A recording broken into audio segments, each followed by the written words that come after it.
Your God never change.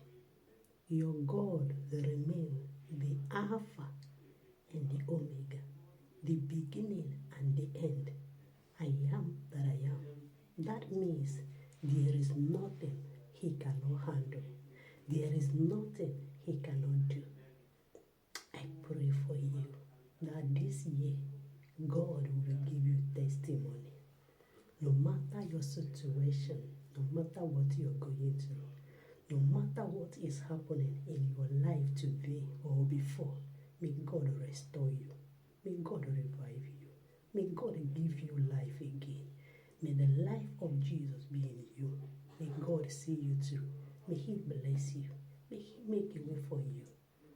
May He turn your life around for good and make that situation low before you. In Jesus' name, amen